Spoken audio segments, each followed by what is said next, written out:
করার জন্য মাথার ভিতরে নবী হেলমেট ঢোকে নাই, আমার নবীকে মেরে মেরে রক্তাক্ত করেছে। নবীর উদ্দেশ্য রাজত্ব কায়েম করা না, বরং নবীর একটা মাত্র উদ্দেশ্য দিন প্রতিষ্ঠিত করা। এই কথা বুঝেন না? আমার একটা মাত্র আমার নবীর উদ্দেশ্য দিন প্রতিষ্ঠিত করা। পূর্বে যত নবী রাসূল এসেছেন, হযরত ইব্রাহিম পয়গম্বরের উদ্দেশ্য দিন প্রতিষ্ঠিত করা, মুসা কালিমুল্লাহর উদ্দেশ্য দিন প্রতিষ্ঠিত করা, ঈসা রূহুল্লাহর কাজ হলো দিন প্রতিষ্ঠিত করা, মুহাম্মাদুর রাসূলুল্লাহর উদ্দেশ্য হলো দিন প্রতিষ্ঠিত করা। সুবহানাল্লাহ। নাকি রাজত্ব চাইছেন? হ্যাঁ, যদি বলেন হ্যাঁ রাজত্ব চাইছেন, তাহলে আমি বলবো ইসলামের দাওয়াত দেওয়ার পরে প্রথম অবস্থায় যেই পরিমাণ নবীকে লোভ দেখানো হয়েছে, পৃথিবীর কোনো মানুষকে এত বড় লোভ দেখানো হয়নি। নবী যে বলছিল, হে মুহাম্মদ, তোমার ধর্ম তুমি পালন করবে, আমরা কোনো বাধা দিব না, আমাদের ধর্ম নিয়ে আমরা থাকবো, তোমার ধর্ম নিয়ে তুমি থাকবা, আমার ধর্মে তোমার কাজ একটাই, তুমি কোনোদিন আমার ধর্মের বিরোধিতা করবা না, তোমার ধর্ম তুমি পালন করো, আমার ধর্ম আমরা পালন করবো, খবরদার আমাদের ধর্মের বিরোধিতা করবা না। এর যদি বিনিময় তুমি রাজত্ব চাও, আরবের রাজত্ব দিব, যদি সুন্দরী নারী চাও, গাড়ি চাও, সব দেওয়া হবে। বলেন মুসলমান, আমার নবী রাজি হয়েছেন তো? হ্যাঁ, তাহলে এক কথায় জবাব হয়ে গেল, নবী রাজত্ব কায়েম করার জন্য দুনিয়াতে আসেন নাই। ঠিক, নবী রাজত্ব কায়েম করার জন্য দুনিয়াতে আসেন নাই, ক্ষমতা পাওয়ার লোভে দুনিয়াতে আসেন নাই। এখন আবার কিছু বুদ্ধিমানরা প্রশ্ন করবে, তাহলে হুজুররা ক্ষমতা পাওয়ার লোভ কেন? কেন হুজুররা ক্ষমতায় যাইতে চায়? একমাত্র কারণ হলো, যেই দেশে ক্ষমতা দিয়া দিন প্রতিষ্ঠিত করা যায়, ওই দেশে ক্ষমতায় গিয়া হইলেও দিন প্রতিষ্ঠিত করা লাগবে। ঠিক না ভাই? ঠিক। তাহলে হুজুরের ক্ষমতা যাওয়ার উদ্দেশ্য কি টাকা কামাই করা না দিন প্রতিষ্ঠিত করা? এই কথা বলেন না কেন? দিন প্রতিষ্ঠিত করা। ঠিক না ভাই? ঠিক। ওলামায়ে কেরামদের একমাত্র উদ্দেশ্য দিন প্রতিষ্ঠিত করা।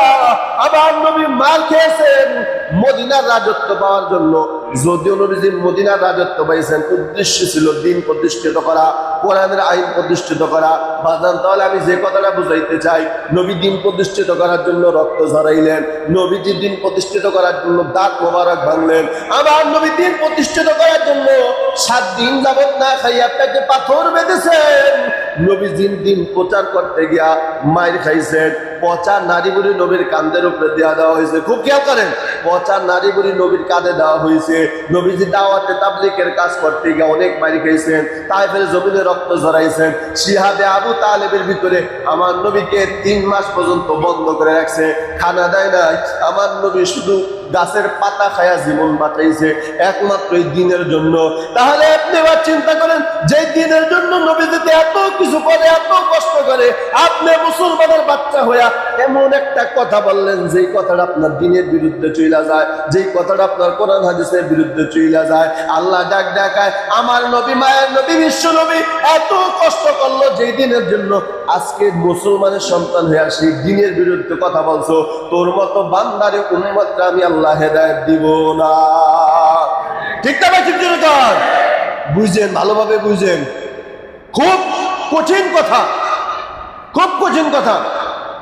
উলামায়ে কেরাম শুধু আপনাদের এই এলাকার সম্পদ না, কামরাঙ্গীরচরের জন্য উলামায়ে কেরাম না, মাদারীপুরে যারা আছে উলামায়ে কেরাম শুধু মাদারীপুরের জন্য না। আমি আগেই বললাম, এই বিশ্বনবীর উম্মতের এর যত মিত্র বৈশিষ্ট্য আছে, এর ভিতরে একটা বৈশিষ্ট্য হলো তারা সারা পৃথিবী ঘুরে ঘুরে কালেমার দাওয়াত দিবে। এই জন্য পাকিস্তান থেকে দাওয়াতে তাবলীগ বাংলাদেশে মনে হয় আসে না। কথা বলেন না কেন? মিশর থেকে বাংলাদেশে আসে না। এটাই তো প্রমাণ যে উম্মতে মুহাম্মাদী সারা বিশ্ব ঘুরে ঘুরে কালেমার দাওয়াত দিবে। ঠিক না ভাই? ঠিক না? এখন টাকার বাহাদুরি দেখায়া, টাকার গরম দেখা যদি না না, এখানেই দেখতে থাকতে হবে, এখানে আমার এলাকার ভিতরে থাকতে হবে, অন্য কোথায় যাওয়া যাবে না, সরাসরি ইসলাম বিরোধী হবে। আর এই কথাটা কেন বলে? কালেমার দাওয়াত দেয়। কি দাওয়াত দেয়? কথা বলে না কেন? এই যে কথাগুলো বলতেছি, ওয়াজ মাহফিলে গিয়া কি অন্য কথা বলি? কথা বলেন না কেন? তাহলে এগুলা কিন্তু সব কালেমার দাওয়াত। কোরআন হাদিস থেকে যা বলবো সব কিসের দাওয়াত? কথা বলেন না কেন? উদ্দেশ্য দিন প্রতিষ্ঠিত করা, উদ্দেশ্য। তবে যেই বক্তারা ওয়াজ মাহফিলে গিয়া উদ্দেশ্য দিন প্রতিষ্ঠিত হয় না, এদেরও কিছু ব্যাখ্যা আছে। যেমন কিছু বক্তা যায় পকেট ভারী করতে। কথা বলেন না কেন? আমি বক্তা হয়ে বক্তাদের বিরুদ্ধে সরাসরি কথা বলি। গতকালকে মাদারীপুরে আমি এই কথা বলছি, সরাসরি বলছি যে এই আলেম দায়ী হতে পারবে, ওই আলেম দায়ী হতে পারবে। যে পকেট ভারী করার জন্য যাবে না, উম্মতের দরদ নিয়ে কথা বলবে। কথা বলেন না কেন? উম্মতের দরদ নিয়ে যে বক্তা কথা বলবে সে উম্মতের দরদি, যে উম্মতের দরদ নিয়ে কথা বলবে সে উম্মতের দরদি। কিন্তু পকেট ভারী করার জন্য যদি কোনো বক্তা উম্মতের সামনে বয়ান করে, এটা উম্মত দরদি না, বরং উম্মত বিরোধী। আপনি আল্লাহর দিকে তাকান। আপনি কত বড় সুফি সাহেব হয়ে গেছেন যে আপনার 50,000 টাকা দিলে আপনি আসবেন না? কে বলছে আপনার বক্তাগিরি করতে? আল্লাহ হেদায়েত দান করুক, সকলে বলে আমিন। এজন্য এটা ভাববেন না জামান এলাকার দায়িত্বে আপনি এখানেই থাকতে হবে। এই যে গুলশানের ভিতরে যত ওলামা একরাম আছে এখানেই থাকতে হবে, মাদারপুরের ভিতরে যত ওলামা একরাম আছে এখানেই থাকতে হবে। এটা যদি করার মাধ্যমে যদি কোনো ওয়াজ মাহফিল বন্ধ হয়, কোনো মানুষ যদি কষ্ট পায়, আপনি আবরার হতে পারবেন না, জান্নাতুন নাঈম আপনার জন্য নসিব হবে না, বরং সরাসরি ইসলামের বিরুদ্ধে কথা যাওয়ার কারণে আপনি জাহিম নামক জাহান্নামে যাবেন। দলিল সূরা ইনফিতর, ঠিক না ভাই? ঠিক করে কর, এইটার উপরে আর কোনো দলিলই নেই। এজন্য আল্লাহ পাক রব্বুল আলামিন বলেন, তোমার একটা টাকা যেন দিনের কাজে লাগে, খবরদার দিনের বিরুদ্ধে যেন তোমার একটা টাকাও লাগে না। এবার বলেন তো, যারা টাকা দিয়ে গান বাদ্যের আয়োজন করে, হ্যাঁ দিনের কাজে লাগে তো টাকা? কি বলে অন্তর, কি বলে মন, কি বলে কাজে লাগে তো? আপনার টাকা দিয়ে আপনি আপনার ছেলের বিয়ে গায়ে হলুদের অনুষ্ঠান করছেন, দিনের পক্ষে গেছে টাকাটা। কথা বলেন না কেন? আপনি যৌতুক নামের মামলা দিয়া সন্তানদের বিয়া পড়াইতেছেন, বলেন তো এটা দিনের কাজে লাগছে? না না বাজান, খবরদার। তাহলে আপনি যদি সরাসরি যাই না বুঝা শুই না সরাসরি ইসলাম বিরোধী কাজ করেন, একটা হলো কথা বলা আর সরাসরি হলো আর একটা হলো বাস্তবায়ন করে দেখা। গায়ে হলুদ দেওয়া ইসলাম বিরোধী, এটা হলো খ্রিস্টান ইহুদি ধর্মের, এগুলা কোনো মুসলমানের ধর্মে না। তাহলে আপনি সরাসরি ইসলাম বিরোধী প্রকাশ্যে কাজ করতেছেন, তাহলে আপনার সাথে আর বেঈমানের সাথে কি পার্থক্য আছে বলেন? এজন্য আল্লাহ পাক রব্বুল আলামিন বলেন, সে জামানার মানুষ এত পরিমাণে মুরতাদ হবে। অন্য হাদিসের ভিতরে আবার নবী স্পষ্ট বলেন, এত পরিমাণে মানুষ কাফের হয়ে যাবে। সকালবেলা ফজরের নামাজ পড়বে মুমিন, আবার যোহরের সময় নামাজ পড়তে আসবে সব বেঈমান। ঠিক না ভাই? ঠিক করে কর। কিয়ামতের আলামতের ভিতরে দুইটা আলামতের কথা সবচেয়ে বেশি বলা হয়েছে। এক নম্বরে বলা হয়েছে মানুষ সকালে ইমানদার থাকবে, সন্ধ্যাবেলা বেঈমান।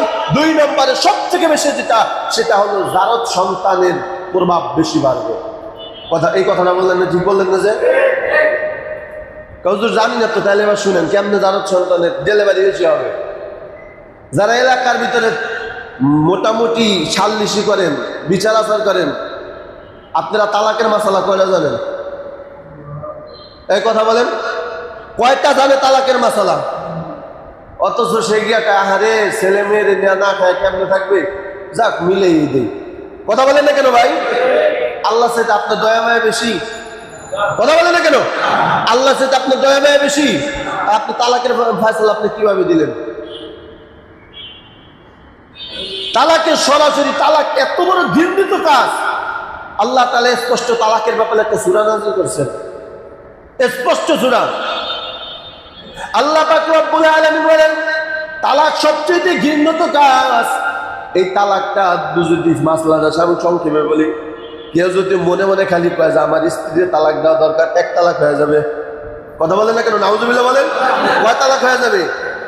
ওই স্ত্রীর শোনানো দরকার নাই, কোনো সময় শোনানো দরকার নাই। আর শুনাইবেন কেন? শুনাইলে আপনি যেই মন নিয়ে বলতেন এখনো তো সেই মন নিয়েই বলছেন। কথা বলে না? কথা বলে না? স্ত্রী কি কেউ ভালোবাসা তালাক দেয়? হ্যাঁ, আই লাভ ইউ জান, এক তালাক, এই কথা কেউ কয়? তাহলে আপনি স্ত্রীর সামনে যে মনোভাব নিয়ে আপনি তালাকের কথাটা বলবেন, সেই ওই মনোভাব নিয়ে আপনি মনের ভিতরে যদি কল্পনা করেন একটু তালাক দেওয়া দরকার, ও বেশি বেড়ে গেছে, এক তালাক হয়ে যাবে। কি হয়ে যাবে? এক তালাক হয়ে যাবে। এরপরে যদি আবার যদি দুইজনের মধ্যে মিলন হয়, তাহলে আবার এটা আপনার কেসাস আদায় হয়ে যাবে, তালাক আর থাকবে না। কিন্তু মুহতারাম হাজিরিন, এমনও জঘন্যতম কুলাঙ্গার সন্তান আছে, দাঁড়াইয়া কয় তুই তালাক, তোর মায় তালাক, তোর বাহে তালাক, যে হুজুরের বিয়া পড়েছে হুজুরও তালাক।